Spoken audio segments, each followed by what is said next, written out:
महाराष्ट्रातील number 1 TV channel आवाज TV, आवाज आपल्या सर्वांचा। धुळे तालुका पोलिसांनी भाड्याने वाहने घेऊन ती परस्पर विक्री करणाऱ्या टोळीचा पर्दाफाश केला आहे। या प्रकरणी 6 आरोपींना अटक करण्यात आली आहे। 2 चारचाकी वाहने जप्त करण्यात आले आहे। तक्रारदार अभिषेक पाटील राहणार नांदगाव जिल्हा नाशिक यांनी सोशल मीडियावरून महिंद्रा थार विक्रीस असल्याचे पाहून संपर्क साधला। आरोपींनी 3 लाख रुपये घेत गाडी दिली, मात्र नंतर खरी मालकी सांगत काही इसम ती घेऊन गेले। आपली फसवणूक झाल्याचे लक्षात येताच तक्रारदाराने हुशारीने नवीन नावाने पुन्हा आरोपीशी संपर्क साधून गाडी खरेदीस तयार असल्याचे सांगितले।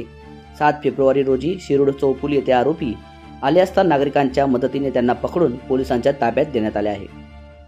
धुळे पोलीस अधीक्षक श्रीकांत धिवरे यांनी पत्रकार परिषदेत या कारवाईची माहिती दिली। पुढील तपास छाया पाटील करत असून आरोपीकडून आणखी फसवणुकीची प्रकरणे उघडकीस येण्याची शक्यता आहे। नागरिकांनी अशा प्रकारच्या फसवणुकीपासून सावध राहण्याचे आवाहन पोलिसांनी केले आहे। धुळे तालुक्याचे सिनियर पी आय अभिषेक पाटील यांना अशी एक इन्फॉर्मेशन मिळाली होती की ज्या ठिकाणी अशा भाड्याने गाड्या देतात परंतु ड्रायव्हर देत नाही, नुसत्या गाड्या भाड्याने देण्याची अशा अनेक कंपन्या असतात। त्याच्यामुळे अशी एक बातमी मिळाली होती की या कंपन्यांकडनं भाड्याने गाड्या विदाऊट ड्रायव्हर घ्यायच्या आणि त्या परस्पर त्यांची विक्री करायची। या अनुषंगाने ट्रॅप लावला असता एकूण 6 आरोपी यांना आपण हैदराबादचे राहणारे आहेत म्हणजे त्यांना अटक केली आहे। त्यांच्याकडनं एकूण 3 वाहनं थार, इनोवा आणि मारुती सुझुकीची असे 3 वाहनं जप्त केले आहे।